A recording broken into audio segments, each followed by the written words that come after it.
안녕하세요. 사연 읽어주는 남녀입니다. 오늘도 와주셔서 감사합니다. 구독과 좋아요 부탁드리며 오늘의 사연 바로 시작하겠습니다. 안녕하세요. 전 마흔을 코앞에 둔 남자입니다. 충청도의 한 시골 마을에서 돼지를 키우고 농사를 짓는 영농 후계자랍니다. 제 또래 친구라면 다들 도시로 나가 터전을 잡는 세상이라 시골에선 보기 드문 연령대의 사람이지요. 뭐 덕분에 힘쓴 일만 생기면 가장 먼저 부름을 받는 동네 머슴 신세이긴 합니다만 그래도 이 생활에 만족하며 살고 있습니다. 동네 주민들의 사랑을 한 몸에 받고 있다는 것도 알려드려야겠네요. 다만 그 상대가 나이 많은 어르신들 뿐이라는 게 아쉽긴 하지만요. 시골 총각이라면 대부분 그렇습니다. 저희 마을은 물론이고 윗마을 아랫마을에 사는 베트남이나 필리핀 여자들이 늘어난 이유입니다. 다들 결혼을 못해서 버티고 버티다 결국 국제 결혼을 택한 케이스입니다. 비단 저희 동네에만 국한된 이야기는 아니죠. 어느 동네를 가도 크게 다르지 않을 겁니다. 시골에서 사는 걸 좋아하는 여자들이 없다 보니 어쩔 수 없이 그렇게 될 수밖에 없는 거랍니다. 저한테도 그런 제안이 수시로 들어오긴 했지만 전 그러고 싶지 않았어요. 베트남 여자나 필리핀 여자 혹은 캄보디아 여자가 나쁘다는 의미는 아닙니다. 당장 4년 전에 상필이 형과 결혼한 베트남 형수만 봐도 알죠. 상필이 형보다 17살 어린 형수는 태생적으로 부지런한 여자랍니다. 상필이 형보다 더 일찍 일어나서 온갖 일을 다 하면서도 언제나 웃음을 잃지 않는 그 모습에 다들 칭찬이 자자하거든요. 가끔 불미스러운 일이 없는 건 아니지만 국제 결혼으로 인해 시골 마을에 훈기가 도는 것은 확실합니다. 그러니 어머니도 저보고 베트남을 가보라며 성화를 부리신 거죠. 근데 요새는 그런 말이 쏙 들어갔답니다. 저희 아래채에서 살고 있는 형수 때문입니다.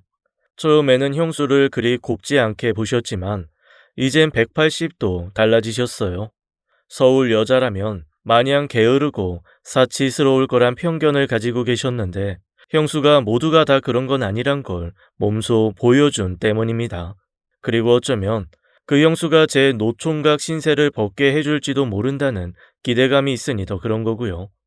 처음 형수가 우리 마을로 들어왔을 때만 해도 상상도 할 수 없던 일이었어요. 사정이 생겨 어쩔 수 없긴 했지만 금세 떠날 것으로 생각했으니까요. 그러던 게 1년이 훌쩍 지날 정도로 머무르게 되었답니다. 그간 참 많은 일이 있었답니다. 가장 큰 사건은 형수의 남편, 그러니까 숭욱이 형이 감옥에 들어간 일일 겁니다. 숭욱이 형은 제 군대 고참이에요. 저보다 2달 먼저 군대에 들어온 숭욱이 형은 제 바로 위 고참이었어요. 저보다 나이가 4살 더 많은 형은 저를 참 잘 대해주었답니다. 남자라면 알겠지만 군대에서 가장 무서운 사람이 바로 윗고참이랍니다. 겨우 1~2달 먼저 군대에 온 것에 불과한데 그것만으로 사람을 쥐잡듯 하거든요. 군대 생활을 하다 보면 충분히 이해가 가는 일이에요. 자기 밑에 후임병이 들어오기 전까지 고참들과 핍박과 온갖 허드렛 일을 도맡다. 막상 밑에 누군가 들어오면 그간의 서름을 모두 물려줄 수 있거든요. 근데 자기 밑에 들어온 후임병이 신입이다 보니 어리버리할 수밖에 없죠. 그게 당연한 거죠. 처음부터 잘하는 사람이 세상에 어디 있겠습니까? 자기도 그러질 못해서 고참들로부터 야단을 맞았을 테니까요. 근데 사람이라는 게 자기가 못한 건 까맣게 잊고 후임병이 못하는 걸 보면 속이 터지다 보니 자연히 후임병에게 야단도 치고 때론 때리기도 하고 그러나 봐요. 요즘은 후임병을 때리는 일이 거의 사라졌다지만 적어도 제가 군대에 있을 때는 적당히 그런 문화가 존재했었답니다. 승욱이 형도 적지 않게 그런 일을 당했고요. 자기가 맞았으니 나도 때린다는 생각을 하는 고참들이 꽤 있답니다. 근데 형은 안 그랬어요. 그런 문화가 부당하다고 생각하는 사람이었거든요. 제가 제대로 일을 못 해내도 야단 대신 격려와 칭찬을 해주는 사람이었어요. 그래서 힘들어진 건 형이었어요. 고참들이 왜 후임병 교육을 못 시켰냐면서 형에게 잔소리를 많이 했거든요. 때론 얼차례를 받기도 하고 심한 경우에는 취침소등 이후에 맞기도 했어요. 그걸 보면서 제가 너무 미안했답니다. 다른 고참들처럼 화를 내고 얼차례를 가하는 게 자기 입장에서는 훨씬 편한 일이었을 텐데 형은 한사코 그걸 거부했던 거거든요. 정말로 멋진 사람이었답니다. 게다가 똑똑하기까지 했습니다. 형이 대학원을 졸업하고 바로 군대에 왔거든요. 그런 경우가 많질 않아요. 대부분은 21~22살 정도의 군대에 오기 마련인데 형은 26이라는 늦은 나이에 군대에 왔으니까요. 그러니 고참들이라고 해도 다 형보다는 한참 어린 친구들이었죠. 고참들 중 일부는 그런 형에게 심하게 대하지는 않았지만 대부분은 안 그랬죠. 군대란 곳은 나이보다는 계급이 앞서는 곳이니까요. 근데 그러던 사람들조차도 점차 형을 존중해주기 시작했어요. 형이 보여준 모습 때문이죠. 나이도 많고 공부도 많이 한 사람이라면 왠지 일도 잘 안 하고 잔머리만 굴릴 것 같다는 생각을 하기 쉽지만 형은 완전 딴판이었어요. 누구보다 부지런했고 또 후임들을 정말 친형처럼 따스하게 돌봤답니다. 아무리 고참이라고 해도 장교들로부터 인정받고 후임들의 절대적인 지지를 받는 사람을 막 대할 수는 없답니다. 거기도 사회니까요. 형 덕분에 가장 편했던 사람이 저였죠. 고참들의 터무니없는 요구를 막아주기도 했고 형이 하라는 대로만 하면 칭찬을 들을 수도 있었으니까요. 지금 와 생각해보면 군대 시절 형과 함께 뒹굴던 그 시절이 정말 그립습니다. 그때의 형은 제겐 너무도 커다란 사람이었어요. 형이 하는 말이라면 모두 옳은 말로 생각했을 정도예요. 사실이 그랬어요. 명문대 경영학과, 그것도 대학원까지 나온 사람이니 오죽 똑똑했겠습니까? 게다가 정의롭기까지 한 사람이었는데요. 그런 사람을 따르지 않는 게 이상한 거죠. 그런데 형이 왜 그렇게 변한 건지 사실 이해가 가질 않았습니다. 마지막 순간까지도 형을 믿고 싶었을 정도로 함께 지내던 시절의 형은 완벽한 사람이었습니다. 형처럼 되고 싶다고 수백 수천 번 생각하게 만든 사람이었지요. 형과 함께 보초를 서면서 했던 그 많은 이야기들은 제겐 어느 대학 교수님이 해준 말보다 더 큰 가르침을 안겨주었답니다. 쉽게 말하면 제겐 선생님 같은 사람이었답니다. 안타까운 결말을 맞은 지금도 전 그 시절에 형이 가르쳐준 것들에서 많은 도움을 얻고 있을 정도입니다. 그래서 군대 시절이 더 좋았다고 느껴지는 거죠. 다른 남자들은 안 그렇거든요. 군대란 곳은 애증 덩어리니까요. 전역하고 난 다음에는 술자리에서 내가 수색대였니, 해병대였니 하며 그 시절의 무용담을 각색해 말하면서 흐뭇한 미소를 짓게 만드는 곳이지만 막상 군대에 있을 때는 하루하루가 끔찍하기만 하던 곳이거든요. 근데 전 안 그랬죠.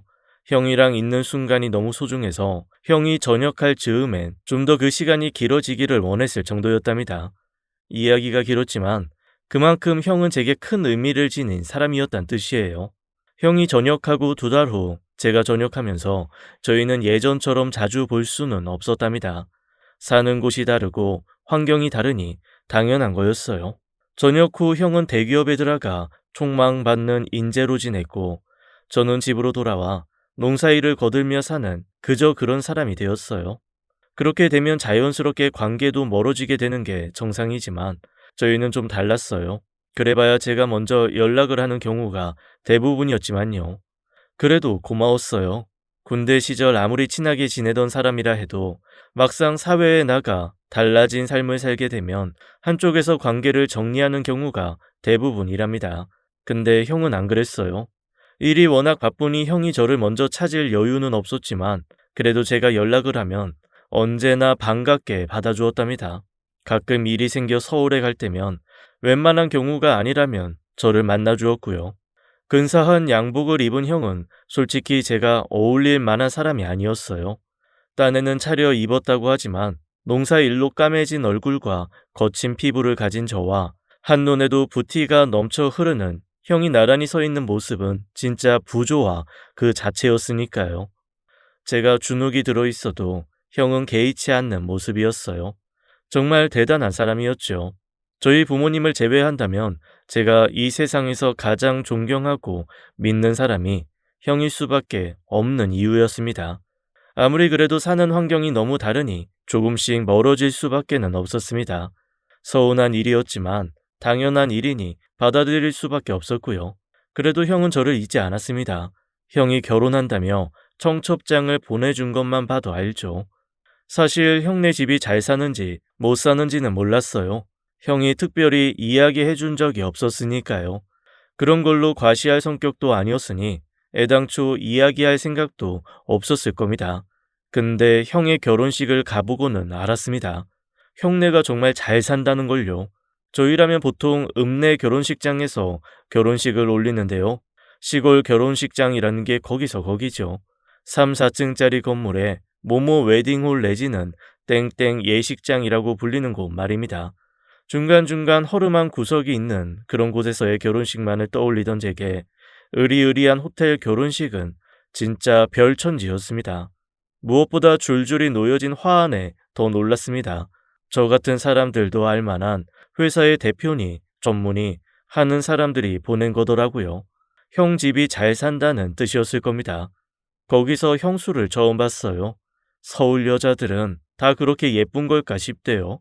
사실 그런 건 아니었습니다. 하객으로 온 여자들 중 그 누구도 형수만큼 예쁜 사람은 없었으니까요. 부럽기도 했지만 그래도 형은 그럴 자격이 있는 사람이라고 생각했으니 진심으로 축하를 해주었답니다. 형 축하해. 진짜 잘 살아야 돼. 맞냐? 이 새끼 이제 진짜 농사꾼 다 됐네. 고맙다. 다른 누구보다 네 축하가 제일 좋아. 형이 바빠서 얼굴도 잘 못 보고 사네. 미안하다. 결혼식 끝나고 제대로 한번 보자. 알았지? 더 길게 이야기할 수도 없었습니다. 연이어 미뤄다친 하객들과도 인사를 나눠야 했으니까요. 그날 형은 진짜 근사했습니다. 그렇게 다음을 기약했지만 다음 만남은 가질 수가 없었답니다. 가끔 통화를 한 게 다였어요. 워낙 똑똑한 사람이었으니 남의 밑에서 오래 머물 수가 없었지요. 형이 그러더라고요. 조만간 자기 사업 할 거라고요. 실제로 그랬고요. 정확히 무슨 일을 하는지는 몰랐지만 무슨 상관이겠습니까? 형은 무슨 일을 하든 잘할 거라는 건 분명했으니까요. 세월 참 빠르대요. 형이 결혼한 지 5년이 훌쩍 지났습니다. 저는 그 사이 영농 후계자 신청을 해서 다행히 통과되었고요. 돼지도 키우고 농사도 지으면서 운 좋게도 재산도 조금 모을 수 있었습니다. 물론 대출도 엄청났지만 농사꾼에게 대출은 선택이 아닌 필수인지라 크게 문제가 될 건 없었습니다. 따지고 보면 제가 영농 후계자가 된 건 거창한 의욕이 있어서 그랬다기보다는 대출을 싼 값에 받을 수 있기 때문이기도 하거든요. 영농 후계자에겐 파격적인 금리 조건으로 대출을 해준답니다. 언젠가 갚아야 할 돈이긴 해도 농사일을 하다 보면 필요한 돈이니 써야 했어요. 과정이 뭐 중요합니까? 결과만 좋으면 되죠. 하늘이 도운 건지 크게 낙담할 일 없이 일이 풀려나갔어요. 바로 그 즈음 형이 전화를 걸어왔답니다. 어이, 영농 후계자. 잘 사냐? 여전히 농사일은 재밌고 잘 살지. 형은? 한다는 일 잘 돼? 에이, 잘 되겠지. 누가 하는 건데. 그렇지 뭐. 그래도 남들 보기 부끄럽지 않을 정도는 버는 것 같다. 아이, 설마 그게 막 100억 이러는 건 아니지? 뭐 그렇지도. 그러는 너도 이제 나쁘지 않지? 형한테 비하면 말도 안 되겠지만 그래도 형 말대로 나쁘지 않아. 얼마 전엔 돼지도 30마리 더 늘렸고 소는 아직 생각 중이야. 그럴 줄 알았다. 농부라고 못 버는 건 말도 안 되지. 이야기하다 보니 우리 젊은 시절 그리워진다. 우리 한번 보자. 그래. 그러고 보니 형 결혼하고 나서 한 번도 못 봤네.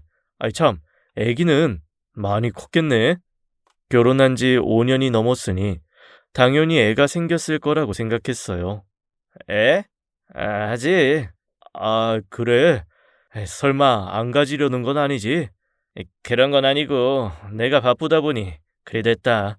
아무리 바빠도 할 건 하고 살아야지. 나는 하고 싶어도 못하는구만. 하길 뭐래. 암튼 우리 진짜 얼굴 좀 보자.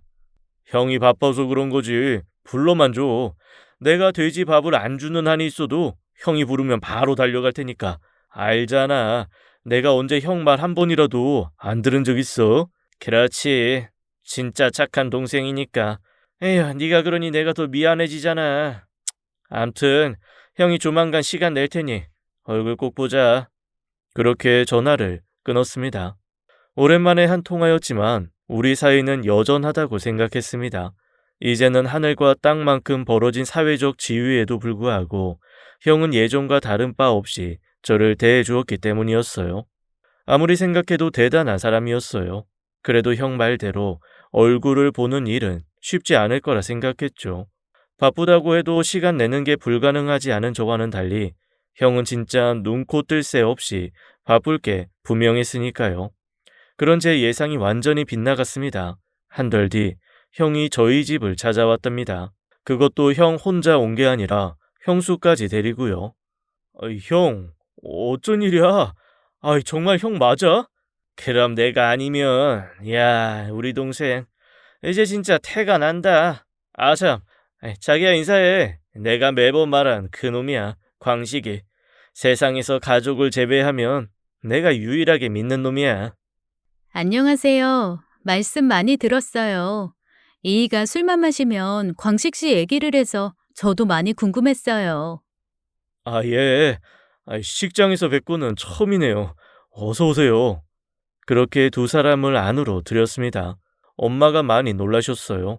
제 친구라고 해봐야 아직 이곳에 사는 동창 몇 놈이 다였는데 갑자기 서울 사람, 그것도 한눈에 봐도 귀티가 줄줄 흐르는 사람이 친구라며 찾아왔으니 안 놀랄 수가 없죠. 놀란 게 어디 엄마뿐이겠습니까? 저희 집 앞에 근사한 고급 승용차가 서 있으니 궁금해해서 보던 사람들도 그랬죠. 그만큼 형은 누가 봐도 시선을 잡아 끄는 사람이었거든요. 안녕하십니까.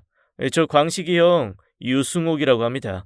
갑자기 들이닥쳐서 죄송해요. 근데 저놈이 문득 보고 싶어서 실례인 줄 알면서 이렇게 왔습니다. 이거 받으세요. 형은 홍삼과 한우 세트를 내밀었습니다. 이런 걸 왜 들고 와요? 잘 왔어요. 내가 정신이 없어서. 앞만 봐도 우리 아들이랑 어울릴 사람 같지 않아서. 말씀 편하게 해주십시오. 제가 광식이 형이니 저한테는 어머니 되시는데요. 그런가요? 근데 제 아들이라고 하기엔 너무 잘나서.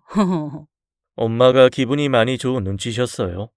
아들한테 그런 친구가 있다는 것만으로도 흡족해질 정도로 형이 잘났긴 했죠. 근데 예전에 형을 봤다면 더 놀랐을 겁니다. 형이 불과 5년 사이에 많이 초췌해졌거든요.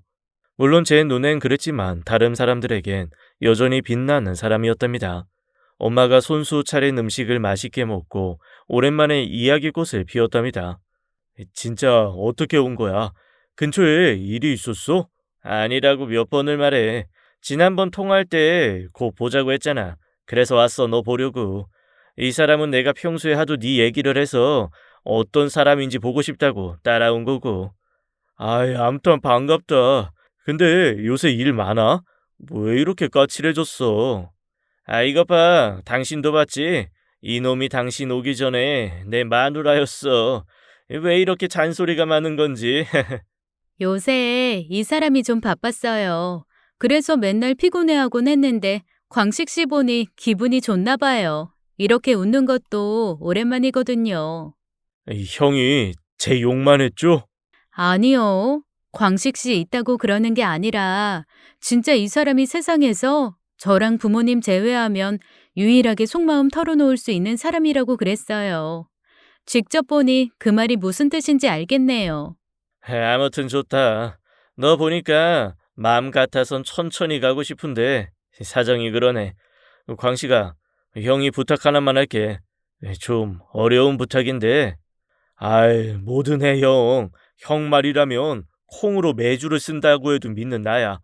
부탁할 필요가 뭐 있어. 그냥 말만 해. 형의 말이라면 제가 못 들어줄 게 없었어요. 그만큼 제겐 절대적인 사람이었으니까요.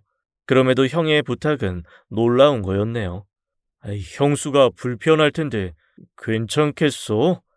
지금은 그런 거 따질 때가 아니라서.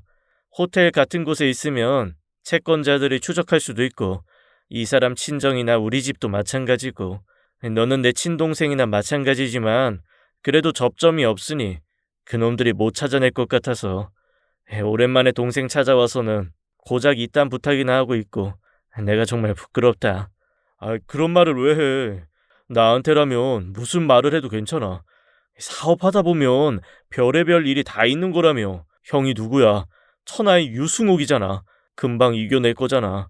내 걱정이라면 이 형수가 불편할까봐 그런 거지. 아닙니다. 이런 부탁드리는 게 너무 죄송할 뿐인걸요.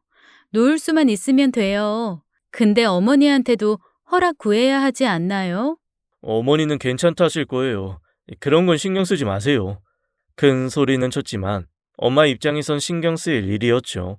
아들이랑 단둘이 사는 집에 누군지도 모를 여자가 함께 살아야 하는 건데 왜 안 그렇겠습니까? 조금 걱정은 하셨지만 제가 승욱이 형을 얼마나 따르는지 말씀드리니 허락해 주셨어요. 형 말대로 잠시만 머물 거라고 생각하셨을지도 몰라요. 형수가 머물 공간이 따지고 보면 저희 집 창고 같은 곳이었답니다. 예전에 외양간이 있던 자리에 외양간을 헐고 컨테이너로 지은 일종의 임시 건물이었거든요. 이런저런 물건들을 집어 넣어둔 곳이요. 거기서 생활하기로 했답니다. 안채엔 방이 3개긴 했는데 형수가 남는 방에서 자란 제의를 거절했어요.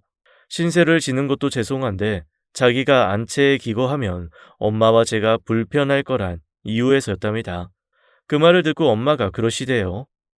네 말대로라면 엄청 부잣집 아가씨일 텐데 생각하는 게 참 기특하네. 서울 큰 아파트에서 살던 아가씨가 시골 사는 것도 힘들 텐데 우리 불편할 거라고 창고방 쓴다는 것도 그렇고. 진짜 그래도 될래나? 저쪽 방 정리해서 쓰게 하는 게 낫지 않을까? 몇 번이나 말했는데 안 하겠대. 너무 패 끼칠 수 없다면서. 사람 생긴 것만 놓고 보는 게 아니라더니 그 말이 정말이네. 미스 코리아처럼 생긴 아가씨가 생각도 참 반듯하고 네가 저런 아가씨 데려오면 엄마가 평생 여한이 없을 텐데. 아이고, 꿈도 크시네, 우리 최 여사님. 저런 여자가 뭐 하겠다고 나 같은 시골 노총각한테 오겠냐고. 그건 그렇다. 너무 예쁘니 쉽게 정이 안 갈 것도 같고. 그나저나 네 형이라는 그 청년은 사업이 단단히 망한 모양이다. 마누라를 이런 깡촌에 숨겨야 하는 정도면. 원래 사업이라는 게 그런 거야. 망하기도 했다가 또 흥하기도 하고. 그래도 걱정 안 돼. 내가 말했잖아. 저 형 진짜 똑똑한 사람이야. 사람도 정말 진국이고. 나 같은 사람이야. 뭐 망하면 그걸로 끝이겠지만 저 형은 100번이라도 재기할걸. 두고 봐. 그렇게 큰 소리 쳤는데 그렇게 되지는 않았어요. 제가 엄마한테 정말 큰 거짓말을 한 게 되었답니다. 형을 못 보고 산 게 불과 5년이었는데 그 짧은 시간 사이에 무슨 일이 일어났기에 형이 완전히 다른 사람이 된 건지 지금도 여전히 이해가 가지 않습니다. 형이 떠나고 형수가 창고 방에서 지내게 되자 동네에 수다스러운 아주머니 몇몇이 신이 나서 떠들더군요. 형이 큰 사고를 쳐서 경찰의 추적을 피한다는 얘기부터 시작해서 별의별 얘기를 다 하시더라고요. 갑작스레 그런 일이 일어났으니 이야기거리 없는 아주머니들이 가만히 있을 리가 없었죠. 혹시나 곱지 않은 시선을 보내기도 했어요. 형수가 진짜 마누라는 아니고 첩인데 본처가 알고 죽이겠다고 해서 피신시킨 거라고도 했답니다. 형수가 일반인이 아니고 술집 여자라는 거죠. 못할 말은 아니었습니다. 형수가 그만큼 예뻤으니까요. 오죽하면 동네 형 동생들이 형수 얼굴 한번 보겠다고 저희 집을 기웃거리기까지 했을까요? 자신에게 쏟아지는 따가운 눈총을 모를 리 없었지만 형수는 마냥 방에만 숨어있지 않았어요. 자기가 우리 집에 있으니 최소한 방값은 해야 한다며 엄마의 일을 수시로 거들었답니다. 평생 한 번도 해보지 않았을 일이었어요. 때론 엄마 따라 밭에 나가 김을 매기도 했고 또 때론 축사에 나와 돼지밥을 주기도 했고요. 그걸 보면서 동네 사람들이 많이 놀라워하셨어요. 처음 해보는 일이니 서툰 건 당연하지만 그렇다고 허투루 하지는 않았거든요. 그렇게 한 보름이 지나자 분위기가 바뀌대요. 광식이네 그 처자 봤지? 진짜 곱지 않디? 저런 얼굴로 살면 기분이 어떨까? 술집에서 일하려면 저 정도는 생겨야지. 난 하나도 안 부럽다. 술집 여자 아니라니까. 네가 그걸 어떻게 알아? 생긴 거 봐. 평산댁 아줌마가 말해주더라. 저 처자 남편이 서울에서 큰 회사를 한대. 근데 사업이 잘 안 돼서 잠시 내려온 거래. 진짜야. 광식이 군대 고참인데 대학교도 좋은 데 나오고 대학원까지 나온 사람이래. 집도 엄청 부자고. 그런 사람이 여길 왜 와? 아무리 봐도 거짓말 같은데? 모르지 뭐. 그래도 여자가 참하긴 하던데. 생긴 걸 말하는 게 아니고 하는 짓이. 어제도 평산댁 아줌마 따라서 밥 메고 있던데 아줌마가 얼굴 탄다고 집에 가라는데도 괜찮다면서 일을 돕더라고. 생각이 반듯해 보이지 않어? 우리 같은 시골 것들 봐도 항상 웃으면서 먼저 인사하는 것도 그렇고. 그건 그렇지만 그게 연기하는 건지도 모르잖아. 조심해야 돼. 옛말에 얼굴 잘난 것은 꼭 얼굴값 한다고 그랬잖여. 인정하긴 싫지만 그 처자 진짜 예쁘게 생기긴 했잖여. 얼굴은 조망만한데 그 얼굴에 눈, 코, 입이 다 들어간 것도 신기하고. 한동안 동네 아주머니들이 형수의 정체를 놓고 갑론을박을 벌이셨지만 그것도 서서히 가라앉았습니다.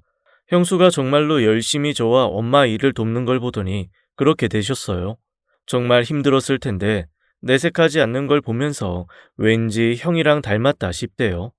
모르긴 해도 형처럼 부잣집에서 태어나 좋은 대학 나오고 그러지 않았을까 싶었는데 사실 그건 아니었어요.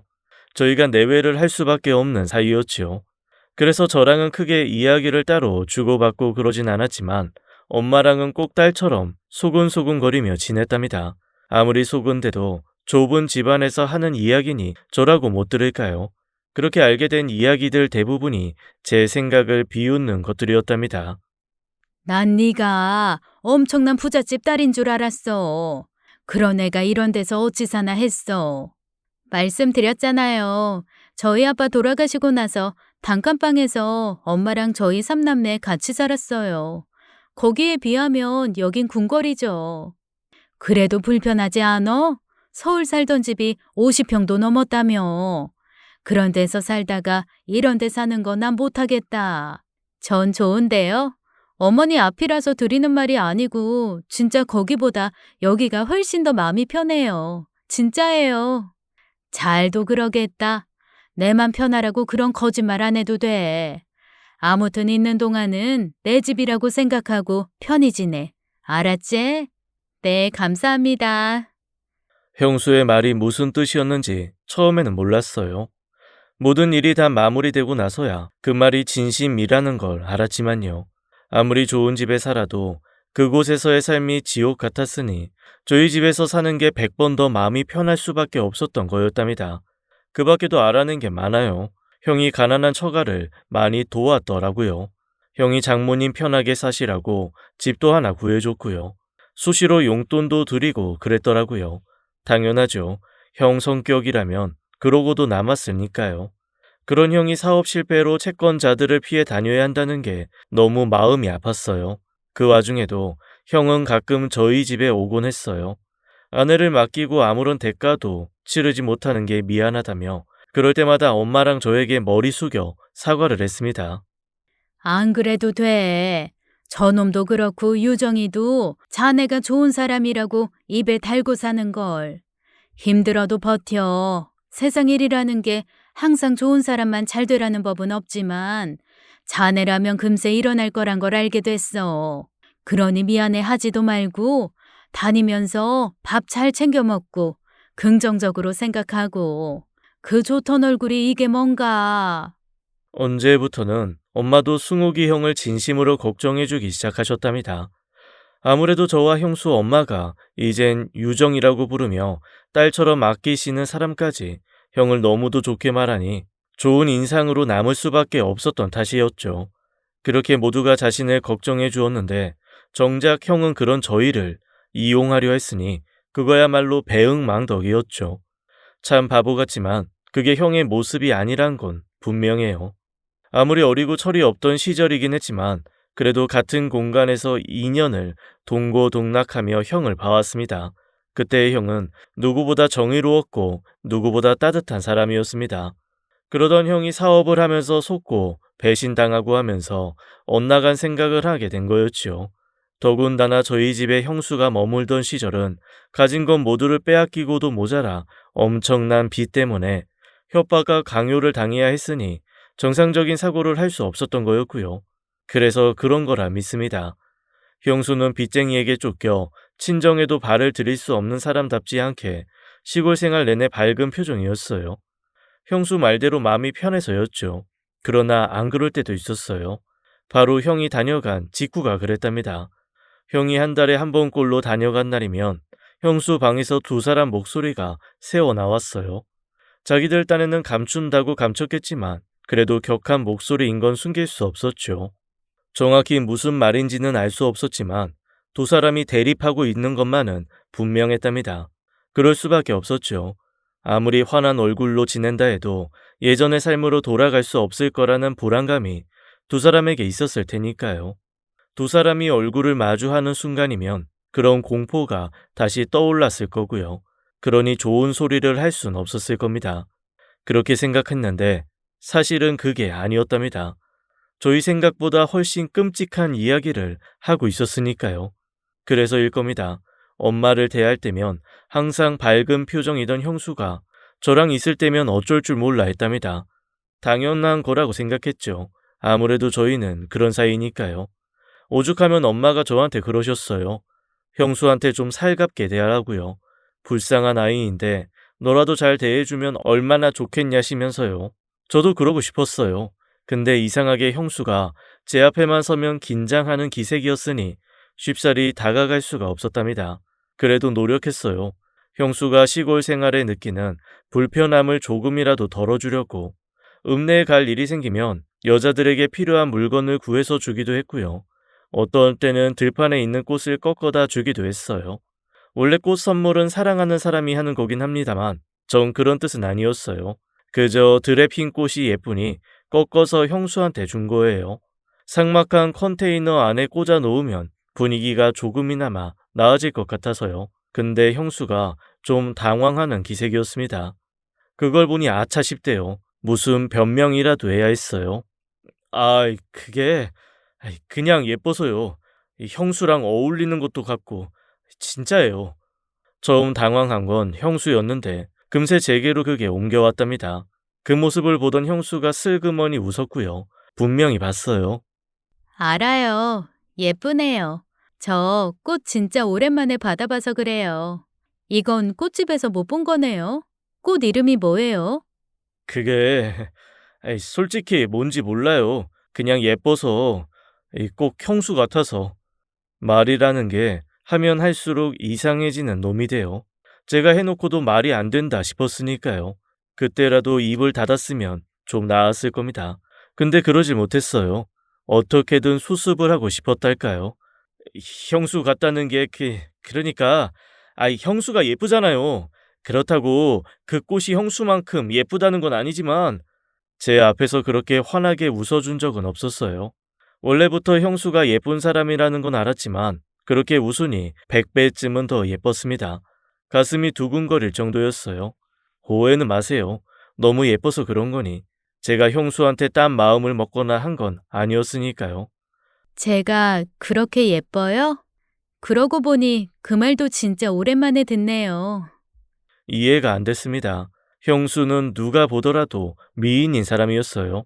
그런 형수한테 예쁘다고 말하지 않는 게 오히려 실례일 정도로요. 남편인 형이 그런 말을 안 할 이유가 없었답니다.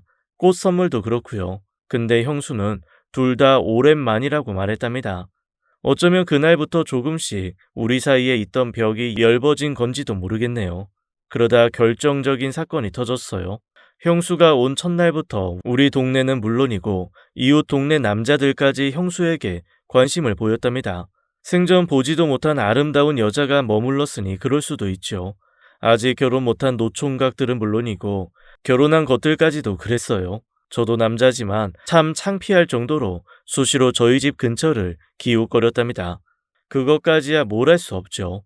근데 선을 넘어버린 일이 생겼답니다. 저도 오며 가며 아는 형님이셨는데요.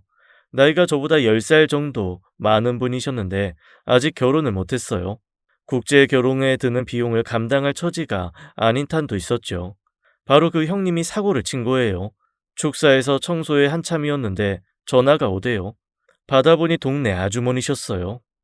광식아, 고추밭에 좀 와라, 빨리. 왜, 무슨 일 있어요? 아, 글쎄, 윗동네 호철이 놈이. 아유, 아무튼 빨리 와라, 빨리. 뭔가 시끄러운 소리가 들리더군요. 큰일인가 싶어 오토바이를 타고 달려갔어요. 축사에서 고추밭까지 5분이면 가는 거리였어요. 앞쪽에 고추밭이 보이더군요. 아주머니 서너시서 누군가를 떼어 놓으려고 하는 모습이었어요. 너 왜 그래? 왜 대낮부터 술 퍼먹고 이 행패야? 행패는 무슨 행패요? 내가 뭐 못할 짓 했어요? 누가 나랑 결혼해달래? 아이 지나가다 얼굴 한 번 본 게 그렇게 죽을 짓이냐고? 네가 얼굴만 봤어? 옆에 와서 손잡으려고 한 걸 우리가 못 본 줄 알아? 손을 잡긴 누가 잡았다고 그래요? 아이 그냥 술이 취해서 몸이 기울어진 걸 갖고. 아무래도 그 형님이 형수한테 무슨 짓을 하려다 아주머니들한테 혼이 나는 것 같더군요. 그걸 보는데 왜 그리 열이 받는지 모르겠대요. 평소라면 그래도 형님 뻘이 되니 좋게 말하고 돌려보냈겠지만 그날은 그럴 수가 없었어요. 이게 뭐 하는 짓입니까? 당장 물러나요. 제가 큰 소리를 치며 오토바이에서 내리자 아주머니들이 그제야 한숨을 쉬시대요. 자기들 힘으론 장정 하나가 감당이 안 되던 상황이었거든요. 그랬으면 물러날 일이었어요. 그걸로 끝날 일이었고요. 그런데 그 형님이 술이 취해서인지 그러려고 하질 않더군요. 누구야? 아이 너 광식이냐? 너 내가 누군지 알아? 아, 운마을 호철 형님 아니십니까? 근데 왜 그러세요? 무슨 일인데요? 잘 왔다. 알겠어 아주머니들이 나보고 저 여자 손잡고 희롱하네 그러잖냐. 내가 억울해서 그런다. 응? 내가 그럴 사람이냐? 말과는 달리 형수의 안색이 새파랗게 질려 있었답니다. 그런 일이 없었다면 저리 될 리가 없지요. 그걸 보는데 정말 열이 받대요. 형님이고 뭐고 가릴 정신이 아니었답니다. 저절로 곱지 않은 말이 나갔답니다. 술을 드셨으면 집에 나 계시지. 뭐 하는 짓입니까? 나이 살도 있으신 분이 말이야. 뭐? 너희 새끼 너 지금 그게 형님한테 할 소리냐? 내가 좋게 좋게 이야기하려는데 이야기 안 하면요. 어쩌실 건데요? 사실 그냥 싸우기만 해도 상대가 안 될 사람이었어요. 덩치도 덩치지만 그 양반 툭하면 술 마시고 해롱되는 사람이었거든요. 멀쩡한 정신으로 덤벼도 될까 말까인데 술에 만취해서 덤비면 그건 더 뻔하니까요. 그래서 방심을 하고 있었습니다. 순간 눈에서 불이 번쩍하대요. 그 형님이 머리로 저를 들이받으신 거였어요. 머리에 받쳐보신 경험이 있으시면 알 겁니다. 주먹으로 맞은 것과는 또 다른 충격이거든요. 잠시 정신을 잃을 정도였어요. 한 3, 4초간은 아무 생각도 안 들었답니다. 그걸 보자 엄마와 형수가 득달같이 달려들었고요. 그래봐야 뭘 하겠습니까마는 아무튼 제가 맞는 걸 보고는 반사적으로 움직였답니다. 참 고맙더라고요. 엄마야 자식이 맞는 걸 봤으니 눈이 뒤집어져 그러는 게 당연했지만 형수는 그럴 필요는 없었으니까요.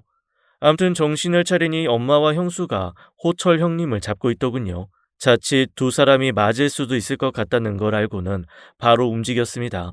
냅다 발차기를 한 거죠. 바로 나가 떨어지대요. 죽는다고 소리를 질러대봤자 누가 도와주겠습니까? 평소에도 술 먹고 동네 사람한테 행패를 부리곤 했으니까요. 맘 같아선 그 상태에서 더 손을 놀리고 싶었지만 엄마와 형수가 말려서 참은 게 다행이었습니다. 그렇게 사태는 일단락됐습니다. 도시에서 그런 싸움이 나면 고발인의 진단서네 하면 난리가 났겠지만 아직 시골은 정서가 다르답니다. 호철 형님이 한참 동생 뻘인 제게 자기가 맞은 거 분하다고 신고한다 그랬지만 동네 이장님이랑 어르신들이 잘 타일러서 그걸로 수습됐죠. 아마 더 야단 맞은 건 호철 형님이 아니었을까요? 마을에서 그나마 발붙이고 살려면 동네 인심에 기대야 하니 호철 형님도 더는 고집을 부릴 수가 없었답니다.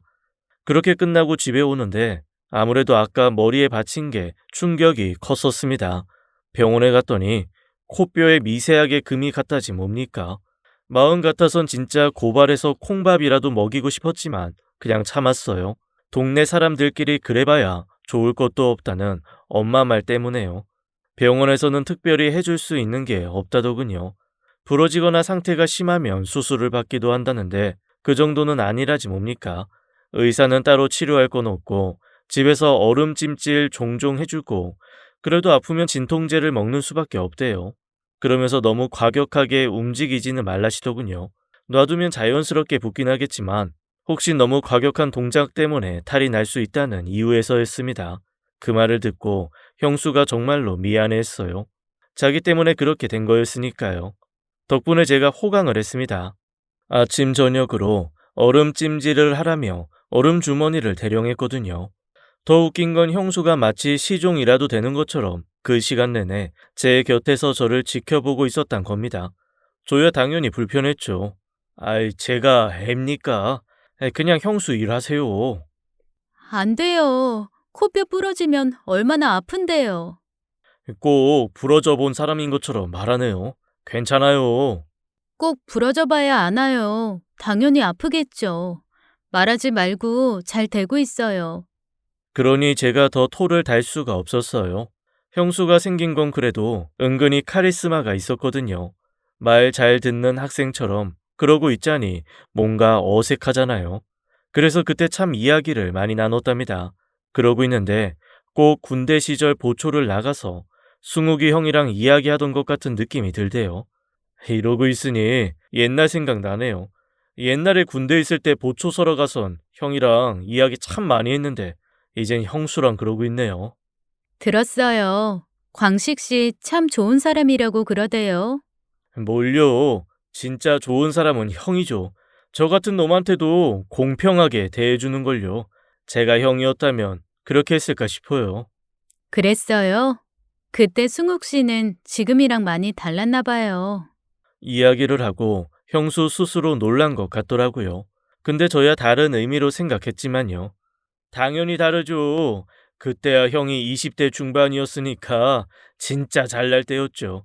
저 처음 형 보고 얼마나 부러웠는데요. 저보다 4살 더 많은데 모르는 사람이 보면 제가 형이라고 생각했을 정도였는데요.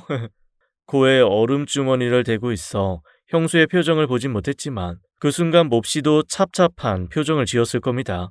자기가 아는 승욱이 형은 제가 아는 그 형이 아니었으니까요. 전 그걸 전혀 몰랐던 거고요. 아무튼 코에 실금이 간 사건 때문에 제가 여러모로 편했습니다. 형수랑 많은 이야기를 하면서 둘 사이가 한층 가까워졌다고 느끼기도 했고요. 그래도 그 정도일 줄은 몰랐습니다. 형수가 저희 집에 온 게 8개월 가까이 될 무렵이었어요. 이젠 형수가 저희 집에 있는 게 너무도 익숙하게 받아들여졌답니다. 엄마는 정말 형수가 딸인 것처럼 아꼈고 저 역시도 처음과 다르게 편해졌죠. 동네 사람들도 어느 정도는 그랬고요. 여전히 형은 가끔씩 와서는 생사 확인을 시켜준 정도였어요. 그러던 어느 날이었습니다. 그날 엄마가 집을 비웠어요. 부산 이모가 제주도 여행을 가면서 엄마까지 끌고 갔답니다. 그리 바쁘지 않은 때이기도 했고 형수가 있으니 제 끼니 차릴 걱정도 덜터라 갈 수가 있었던 거였지요. 그 며칠 전에 승욱이 형이 오기도 했고요. 말씀드린 것처럼 형수는 승욱이 형이 다녀간 후면 한동안 우울해진 모습을 보였답니다. 남편의 재기가 쉽지 않다는 걸 확인한 때문이라고 생각했어요. 그래서 제가 나름 형수를 즐겁게 해주려고 하는 순간이었지요. 시골에선 잘 못 먹는 숫자가 적힌 아이스크림도 사주고 형수가 꽃을 좋아하는 걸 아니 꽃도 꺾어주고 뭐 그렇게요. 그럴 때마다 희미하게는 웃었지만 그게 어떤 의미인지는 모르겠더라고요. 아무튼 엄마가 제주도로 간 덕에 두 사람이서 저녁을 먹고 나서였답니다. 광식 씨, 조금 있다가 제 방으로 좀 와줄래요? 할 말이 있어요. 전에 없이 심각한 표정이었어요. 혹시 형이랑 나눈 이야기인가 했어요. 그냥 여기서 해요. 아니에요. 꼭 제 방이라야 해요. 이유는 나중에 설명할게요. 뭔지는 몰랐지만 그렇게 말하는데 말을 안 들을 수가 없었답니다.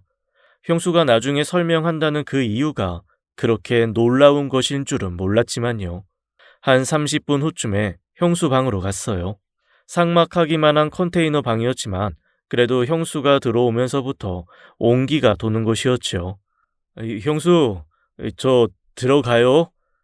제가 들어온 것을 확인한 형수가 무언가를 했어요.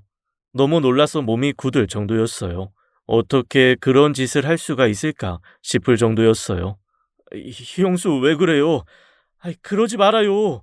형수가 자신의 상의를 벗어 내렸답니다. 그게 무엇을 의미하는 것인지 모를 수가 없죠. 다 큰 성인 남녀가 둘만 있는 공간에서 그러는 게 무슨 뜻이겠어요? 제 만류에도 형수는 동작을 멈추지 않았답니다. 제가 놀라 바닥에 쓰러지자 형수가 그 위로 포개졌어요. 잠시 후 형수의 뜨거운 입김이 제 귀에 쏟아졌답니다. 제가 그리 오래 산 건 아니지만 그때보다 더 충격적인 순간은 없었어요. 그러면서 방에 불이 꺼졌어요. 형수가 끈 거였죠. 전 쓰러진 채 굳어 있었으니 그럴 수밖에 없었죠. 그렇게 30여 분이 지난 후 전 새하얗게 질려 방을 나섰습니다. 그 밤 내내 단 한순간도 눈을 붙일 수 없었답니다. 너무 충격적인 체험을 하고 나니 잠이 올 리가 없었답니다. 이틀 후 벌어진 일조차도 밋밋하게 느껴질 정도였어요.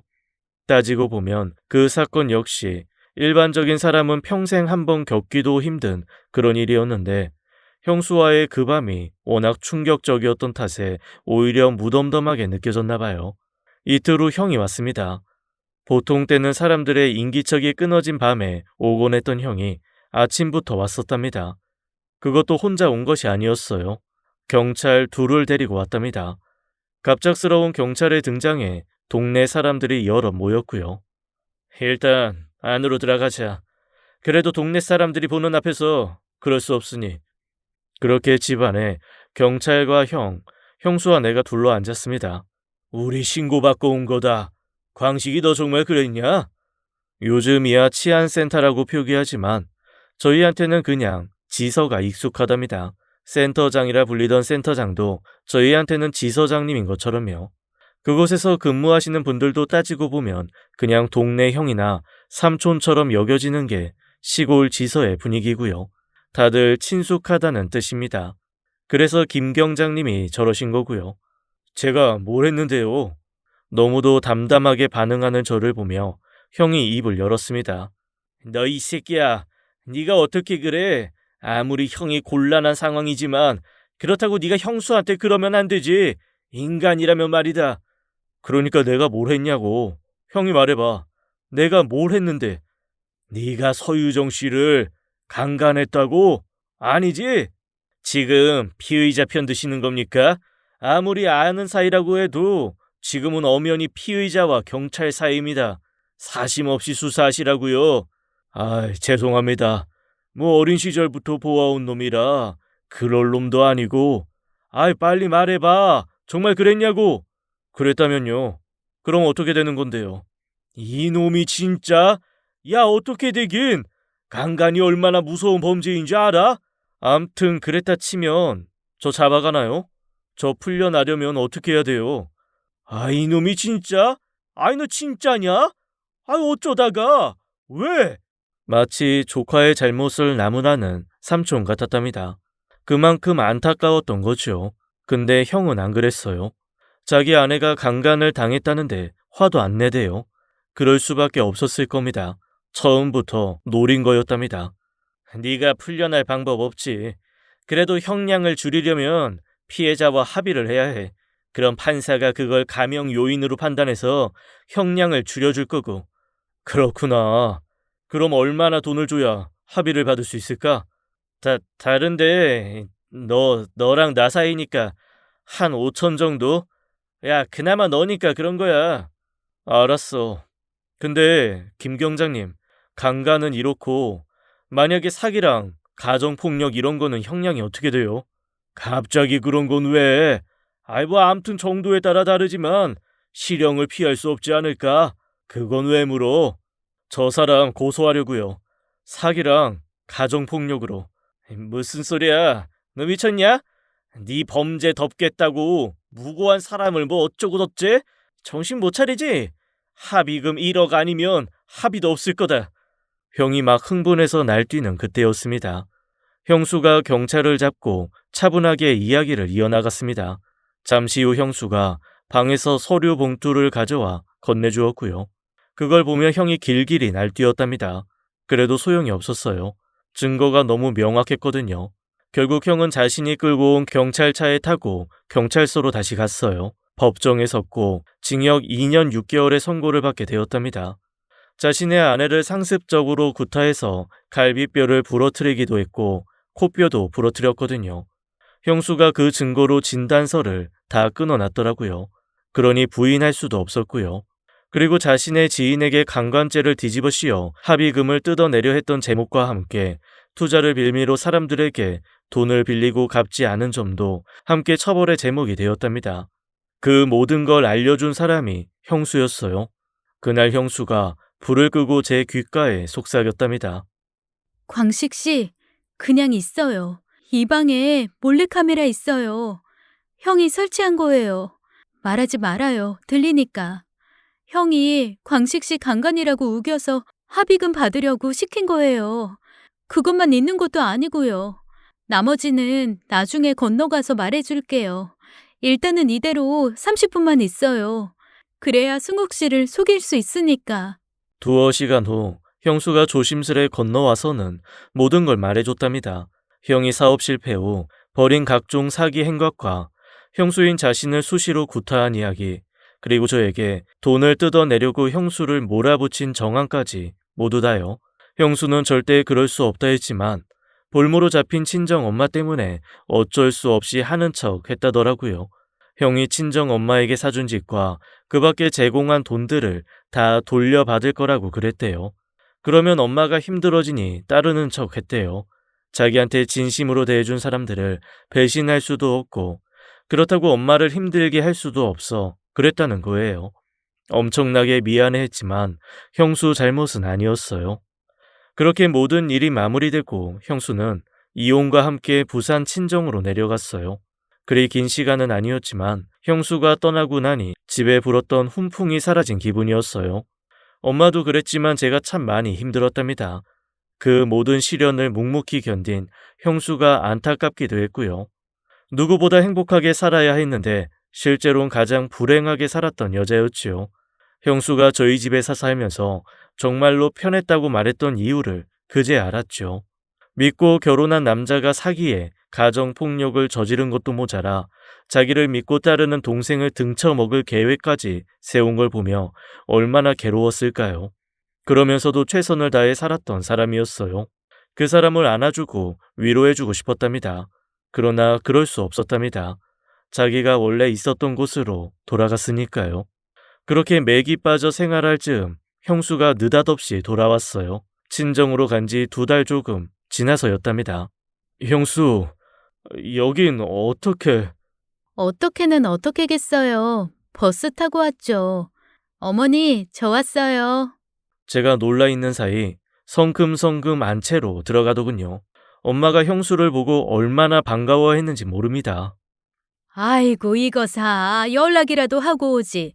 밥은 잠시 온 거냐? 그래, 잘했다. 안 그래도 네가 눈에 밟혀 잠도 잘 안 오더라.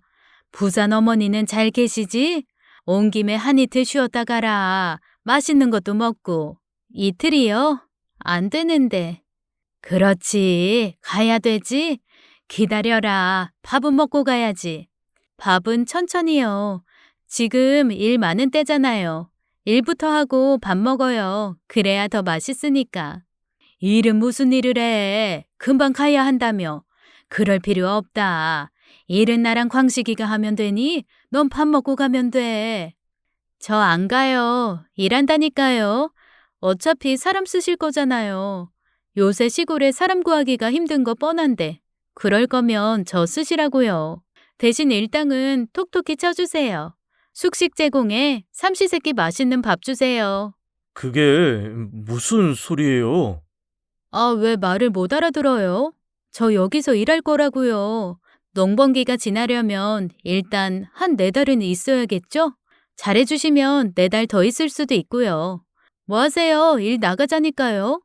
그렇게 거짓말처럼 형수가 다시 돌아왔습니다. 전보다 훨씬 밝아진 얼굴의 형수는 저와 엄마를 도와 부지런히 일을 했고요. 동네 사람들의 입방아에 오른 건 당연하죠. 이젠 있을 이유도 없는데 굳이 찾아든 건 저 때문이라는 이야기가 가장 많았네요. 말도 안 되는 소리라고 했지만 오가며 부딪히는 형수의 눈빛을 보며 어쩌면 그럴 수도 있을지 모른다 싶기도 하고요. 요샌 엄마도 그랬으면 하는 눈치를 보이고요. 아무래도 집 공사를 좀 해야겠다. 안방도 키우고 화장실도 손보고. 서울 아파트처럼 폼나게 꾸미면 되겠지? 네 생각은 어떠냐, 유정아? 글쎄요. 어머니 마음에 들게 고치면 되지 않을까요? 쓰는 사람 마음에 들어야지. 안방은 니들이 써야 할 테니. 아, 엄마, 그게 무슨 말이야. 말을 해도. 형수는 짐짓, 못 들은 채 하지만 얼굴엔 홍조가 피어 있더군요. 정말 무슨 생각을 하는 건지 모르겠더라고요. 상식적으로 저 같은 남자를 좋아할 이유가 없잖아요. 더군다나 형수처럼 예쁜 여자라면 더더욱. 제가 남자라서 여자 마음을 모르는 걸까요? 아무려면 어떻습니까? 지금 누리는 이 안락함이 계속 이어질 수만 있다면 뭐가 되건 상관없을 테니까요. 이야기 들어주셔서 감사합니다. 오늘도 행복한 하루 되시길 바랍니다. 지금까지 사연 읽어주는 남녀였습니다. 끝까지 함께 해주신 여러분 감사드리며 저희는 다음 사연으로 돌아올게요. 감사합니다.